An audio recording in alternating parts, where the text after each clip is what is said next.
Baik, Assalamualaikum. Selamat sejahtera kepada anak-anak 5 Al-Jazari. Ini saya nak ajar sikit berkaitan dengan landscape nursery. So hari ini kita masuk kepada modul 6, melaksanakan penyelenggaraan landscape lembut. Jadi di sini saya ada sediakan sedikit nota yang saya buat, nota ringkas lah, untuk kamu senang untuk rujuk, untuk baca sebagai untuk peperiksaan nanti kan. Jadi kamu juga boleh rujuk dekat modul buku teks ni, muka surat 334 dan juga 335, 336 dan juga 337 lah. Boleh rujuk kat situ, dan juga boleh rujuk dekat nota yang saya buat ni lah. Jadi bagi yang belum ambil tu, boleh kontak saya, boleh ambil buku ni dengan papan lukis awak semua tu, siku set tu boleh ambil kan. Kertas A3, kertas A4 boleh ambil. So nanti boleh call saya, boleh dapatkan lah untuk PDPR kita nak gunakan tu. Jadi hari ni tak nak ajar banyak, sikit je, asalkan anak-anak dapat buat dan faham. Jadi modul 6 kamu boleh buka muka surat 334, 335, boleh buka dan juga boleh pandukan kat sini. So hari ni saya nak masuk kepada 6.25. 6.25 ni melaksanakan penyelenggaraan landscape lembut. Boleh rujuk dekat buku teks tu, tapi dekat buku teks tu dia tulis melaksanakan lembut. So boleh tukarlah melaksanakan penyelenggaraan landscape lembut. Boleh betulkan kat situ. So tajuk ni agak senang supaya saya buat ni supaya awak senang untuk rujuk. Sebenarnya nampak banyak tapi dia sebenarnya senang. So ada kata kunci yang berkaitan dengan penyelenggaraan landscape lembut.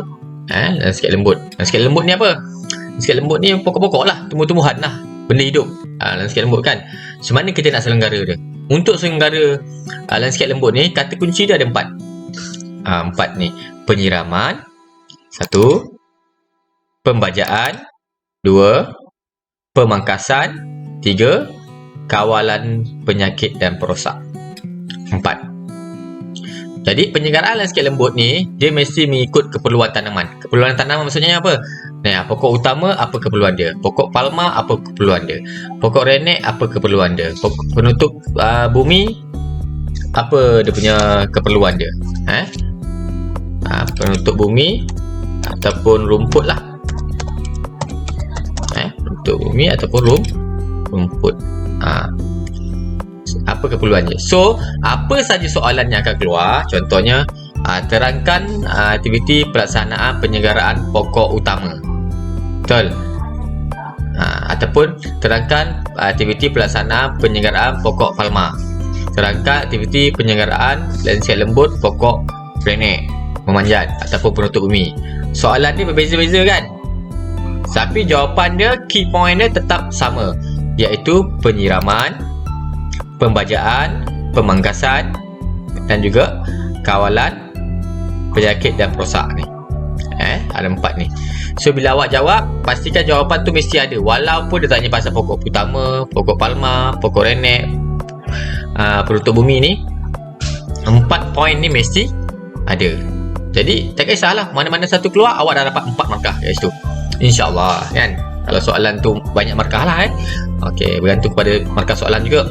So hari ni saya nak tunjukkan tak banyak, saya nak tunjukkan pokok utama ya. Pokok utama ni biasa pokok yang biasa ada, macam pokok naungan kan, pokok teduhan, pokok ketapang, pokok semambu, pokok tembusu kan, pokok-pokok yang besar-besar kan, pokok meranti kan. Pokok-pokok macam tu kita panggil dia pokok utama. So apa penyelenggaraan yang kita kena buat? 4 lah. Penyiraman, pembajaan dan juga pemangkasan. Yang keempat, kawalan penyakit dan perosak. So kita pergi satu-satu. Kita rujuk kepada pokok utama je, muka surat 334 muka surat 334. So yang pertama, penyiraman. Penyelenggaraan dia adalah penyiraman. Pokok utama. Kalau soalan tu cakap terangkan pelaksanaan penyelenggaraan pokok utama, so terangkan dulu penyiraman. 1 markah kan. So kita terangkan pokok utama. Kalau kita baru tanam anak pokok tu yang kita baru tanam, Dari segi penyiraman dia, kita perlu siram dia setiap hari. Perlu siram dia setiap hari sampailah pokok tu besar. Bila pokok tu dah besar, tak perlu tanam lagi dah. Tak perlu siram lagi dah. Kita perlu siram 3 bulan sekali je. Ni 3 bulan sekali. Sebab pokok tu sudah matang. Pokok tu dah matang lah maksudnya. 3 bulan sekali. Dan pada musim panas ataupun kawasan yang berturap, penyiraman perlu ditingkatkan lah.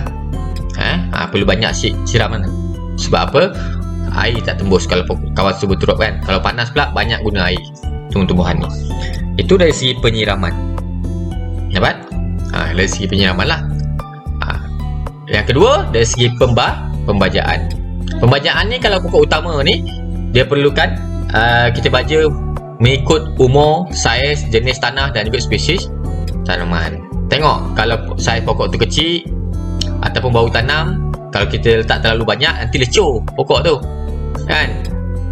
Kalau pokok tu dah memang subur, cantik, tak perlulah banyak sangat kan. Kita kena tengok saiz dan jenis tanah lah. Kalau tu tanah kering, memang tanah tu bukan jenis tanah yang ada sumber makanan, kena lebih lah sikit kita letak baja tu. Okey, itu baja. Kemudian pemangkasan. Okey, pemangkasan ni, dahan pokok kurang dari 3 meter mesti dipotong. Untuk pokok utama ni, tinggi kita ni biasa tak lebih lah. Asia normal tak lebih daripada 2 meter kan. Jadi tinggi kita 3 meter. 3 meter ke bawah kita kena potong atau kena pangkas dia punya dahan-dahan. Untuk pokok-pokok naungan atau pokok utama ni lah. Lazimnya lah. Dan juga pemangkasan perlu dilakukan masa contoh dahan yang berbahaya. Contoh kalau kita tepi jalan, kita tengok ada dahan-dahan yang kena dawai-dawai elektrik tu kan. Itu bahaya tu. So kita kena potong, kita kena pangkas. Ataupun kat rumah kita, dahan-dahan pokok yang kena atap pokok kita, kemungkinan bila angin kuat dia akan kena jatuh pada atau tumbang pada rumah kita. Itu bahaya. So kita kena pangkas terlebih dahulu. Selain daripada tu juga kita nak elakkan persaingan lah. Elakkan persaingan. Itu persaingan mendapatkan makanan, persaingan mendapatkan cahaya. So itu berkaitan dengan pemangkasan. Dan last sekali, elakkan pemangkasan arah ke dalam. Sebab untuk mengelakkan dia punya pokok tu padat lah. Kita buat pemangkasan ke dalam, dia akan tumbuh nanti yang baru ke dalam dia punya pokok tu. So yang last sekali, kawalan penyakit dan perosak. Kita perlu lakukan pemeriksaan kepada pokok-pokok terutama yang baru tanam ni. Seminggu mesti ada sekali. Mesti ada. Kita periksa ada tak rosak, ada tak serangga, penyakit, ulat. Kena cek seminggu sekali. Dan juga mengikut keperluan lah. Kita boleh cegah awal lah biasanya untuk pokok ni. Sebab apa? Untuk pokok-pokok yang utama ni, kita boleh pilih baka-baka yang baik semasa kita tanam tu kan. Pilih baka yang baik supaya penyakit-penyakit tu tak ada lah berlaku pada kita punya tanaman tu. Itu namanya cegah awal. Andainya ada kerosakan, ada ulat memadai, kita buang pada bahagian yang dijangkiti. Contoh ada pokok tu macam dah berlubang-lubang kan, kena makan ulat. Kita bahagian buangkan pada pokok tu je. Kita buang pada pokok tu je. Dan last sekali, racun jika teruk. Maksudnya kalau dah teruk, kita racun. Jika masih boleh diubati, kita guna racun. Racun serangga ke. Kalau dah tak boleh, racun pun tak boleh, maksudnya kenalah kita ganti, baru tanam semula. Jadi itulah cara kita jawab kalau satu soalan. So ada berapa langkah pelaksanaan? Ada 4 je. Pertama apa? Penyiraman, pandai. Kedua, pembajaan, pandai. 3, pemangkasan. Dan keempat, kawalan penyakit dan perosak. Jadi 4 benda ni baca semula. Nota ni saya akan bagi dekat link bawah YouTube tu. Cukup setakat ni untuk hari ini. Besok saya sambung lagi. Jadi anak-anak boleh rujuk dan buat nota, cuba hafal. Nanti saya akan susuli dengan latihan lah. Tapi untuk hari ni kamu just ambil nota ni, salin dalam buku nota lah.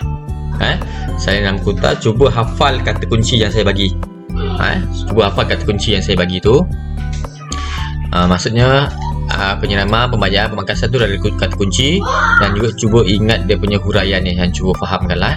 So jadi jangan lupa besok pun ada kelas juga. Tonton video ni supaya awak lebih faham. Ingat SPM terdekat, jadi jangan main-main lagi. Apa yang saya ajar ingat, jangan lupa solat, jangan lupa sembahyang, jangan lupa doa ke Allah. Duduk rumah, stay safe. Baik, saya rasa cukup untuk setakat tu je. Assalamualaikum warahmatullahi wabarakatuh. Bye.